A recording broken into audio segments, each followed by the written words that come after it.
di video kali ini kita akan menjelajah tentang sel yang berkaitan dengan strukturnya, fungsinya, dan juga komponen penyusunnya.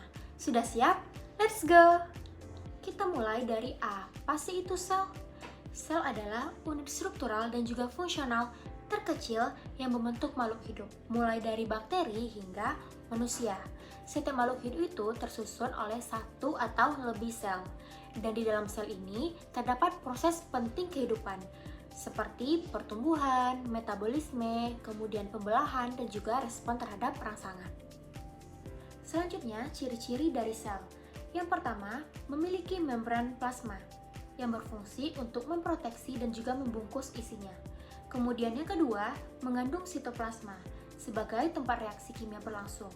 Kemudian yang ketiga, memiliki materi genetik berupa DNA dan juga RNA. Dan yang keempat, dapat melakukan fungsi kehidupan seperti menghasilkan energi.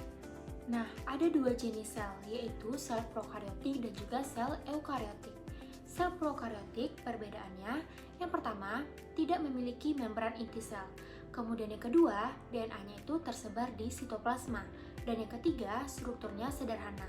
Contohnya terdapat pada bakteri dan juga Archaebacteria. Kemudian yaitu sel eukariotik. Perbedaannya yaitu kebalikan dari sel prokariotik. Yang pertama memiliki membran inti sel, kemudian DNA-nya terdapat pada nukleus dan juga strukturnya lebih kompleks, yaitu terdapat pada sel tumbuhan, sel hewan, protista, dan juga pada fungi. Sel memiliki struktur dasar, yaitu terdiri dari membran sel, sitoplasma, dan juga nukleus. Kita bahas satu persatu ya. Yang pertama yaitunya membran sel. Membran sel berfungsi yaitunya membungkus atau memproteksi sel. Kemudian juga mengatur keluar masuknya zat dan terdiri dari fosfolipid dan juga protein. Dan juga membran sel ini tuh bersifat selektif permeable, artinya membran sel ini akan mengatur zat-zat atau menyaring zat-zat apa saja yang bisa masuk ke dalamnya. Kemudian yang kedua yaitunya sitoplasma. Sitoplasma ini adalah cairan yang mengisi ruang antara membran sel dan juga inti sel. Dan di dalam sitoplasma ini terjadi reaksi kimia. Dan juga di dalam sitoplasma ini terdiri dari sitosol, yaitu cairannya, dan juga organel-organelnya. Kemudian yang ketiga yaitunya nukleus. Nukleus merupakan pusat kendali dari aktivitas sel dan di dalamnya berisikan genetik, yaitunya DNA. Dan juga di dalamnya tempat terjadinya pembelahan, kemudian respons, dan juga pertumbuhan. Beberapa organel-organel sel yang melayang-layang di sitoplasma, yaitu yang pertama ada mitokondria. Mitokondria ini berfungsi sebagai tempat pembentukan energi. Mitokondria akan mengubah glukosa dan juga oksigen menjadi energi dalam bentuk ATP. Kemudian yang kedua ada ribosom. Ribosom adalah tempat penyusunan protein. Retikulum endoplasma atau RE. RE ini terbagi menjadi dua, yaitunya RE kasar dan juga RE halus.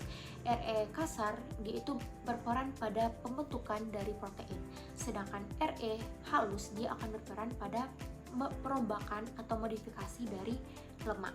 Kemudian selanjutnya ada badan Golgi. Badan Golgi ini berperan sebagai modifikasi atau transportasi dari protein dari luar masuknya sel. Kemudian ada lisosom. Lisosom ini tuh dikenal sebagai penghancur. Jadi dia akan menghancurkan sisa-sisa dari pembuatan energi tadi atau pembuatan ATP tadi. Kemudian selanjutnya ada vakuola. Vakuola ini adalah tempat penyimpanan sisa makanan dan juga air. Dan yang terakhir itu ada kloroplas. Kloroplas sendiri itu hanya terdapat pada tumbuhan karena dia mengandung klorofil yang berfungsi pada proses fotosintesis pada tumbuhan. Bedakan antara sel tumbuhan dan juga sel hewan. Dari gambar yang tersedia, itu sel tumbuhan dapat kita lihat dia memiliki dinding sel yang mengakibatkan nanti tumbuhan itu tidak dapat bergerak sendiri dan juga kaku. Nah, karena itu tumbuhan itu tuh tidak bisa bergerak sefleksibel hewan maupun manusia. Kemudian juga mengandung kloroplas. Kloroplas ini tadi berfungsi sebagai tempat fotosintesis atau penghasilan makanan dari tumbuhan. Kemudian kita lihat dari sel hewan itu sebaliknya. Sel hewan itu tidak memiliki dinding sel, jadi gerakannya lebih fleksibel dan juga dapat bergerak sendiri. Kemudian dia juga tidak memiliki kloroplas karena dia cara pencarian makanannya yaitunya dengan memangsa. Nah, kesimpulan dari video kali ini bahwa sel adalah unit struktural dan juga fungsional terkecil yang menyusun makhluk hidup, dan dia juga memiliki struktur yang kompleks dan juga bekerja sama sesuai dengan fungsi organelnya masing-masing. Nah, untuk materi kali ini sampai di sini ya. Semoga dengan video ini bisa menambah wawasan kalian mengenai sel. Sampai jumpa di video selanjutnya. Terima kasih sudah menonton. Bye bye.